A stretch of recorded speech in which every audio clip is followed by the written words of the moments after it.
Our clients ask a ton of questions about the home buying process. Matt, as a realtor, can you give an overview of that home buying process? The first thing, which we talk about in a different video, is getting pre-approval financing. And that's where they talk to a lender such as yourself. And the pre-approval process, they find out how much money they're qualified for buying a house. Once a client is pre-approved, they get a letter, pre-approval letter, which we then use in the purchasing process. So then they can meet with me. And when a client meets with me, I'm going to ask them questions. I really want to understand what they're looking for in a house. Some people, they're looking for a seasonal property, something with water views. Other clients of mine, they're looking for, great schools, or they're looking for great parks. So each person has unique needs and interests in their house. No two people are exactly alike. And my job as a realtor is to really understand that. Once I understand what my clients are looking for, I can then access our database, look at properties, make some recommendations. And based on those recommendations, we start viewing properties. We get out there, we look at some houses, and then we make an offer on property. If the offer is accepted, it's called being under contract. And then typically about 45 days after being under contract, after 45 days, we close on the property, and that's where they get the keys. What's the timeline like? How quickly does somebody buy a home? The process, it varies from person to person. It really depends on what the client's looking for. I had a guy who called me up this weekend and he wants to look at one property this Friday, and we're very likely to make an offer on it. So there's a case where, from first contacting me to buying, probably 1 week. But other clients of mine, they've called me a couple months or even a year in advance, indicating they're looking to buy a property, and they're patient. They want to find that beach house. They're very particular. So no two people are alike, and we're okay with that. We're patient. If our client wants to spend a week or a month or a year looking for a property, that's okay.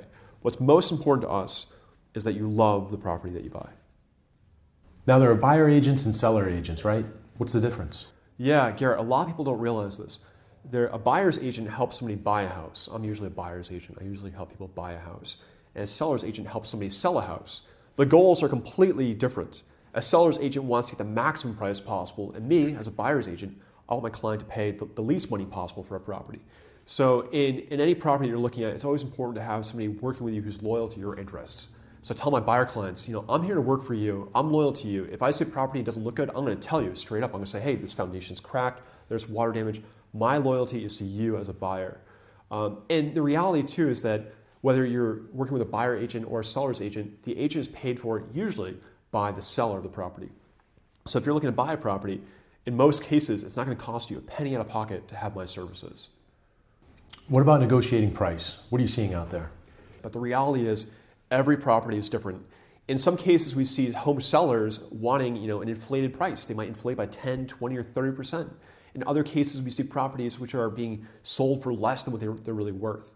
My job as a realtor is to tell my clients, hey, this property is probably worth this amount of money, or to give them a rough sense of value. The way that I do that is I look at comparable sales. So for example, Garrett, if you're looking to buy a 3-bedroom house in Cape Elizabeth, what I can do is I can find other sales of 3-bedroom houses in Cape Elizabeth and say, hey, Garrett, based on what you're looking for, based on this property, we've seen other sales at this price, $250,000 or $350,000, whatever the number might be. And that gives you a sense of what kind of deal you're walking into. My job as a realtor is to help provide you with this information, but ultimately the purchase price, that's up to you to decide. Let's talk about the terms of an offer. Is price the only thing that matters?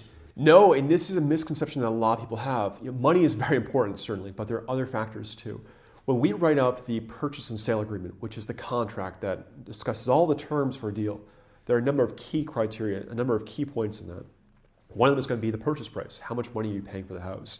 Another is your financing clause. Are you buying this house in cash outright, which is ideal, or do you need a mortgage? Most people need a mortgage. If your financing is strong, that looks favorable. That's a good term to have in the purchase and sale agreement. The P&S, or purchase and sale agreement, also includes a paragraph about the inspections you want to have on a property. The more inspections you want to have, the less favorable that's going to be to the seller of the property. And then the other key thing, which is really an ace to a lot of first-time homebuyers, is that their purchase often is not contingent upon the sale of another property. Usually when somebody's looking to buy a house, they need to sell their existing home before buying a new home. That creates sort of like a domino effect where you need a series of events to line up. And if they don't line up, then the deal could fall apart. So this is a strength that first-time homebuyers have, and I always try to emphasize that to them, is that when you're buying a house, your purchase is not contingent upon the sale of another property. And that's a real strength we always emphasize in our offers. What about the vocabulary used in the home buying process? Are there a few key words that you can explain to us?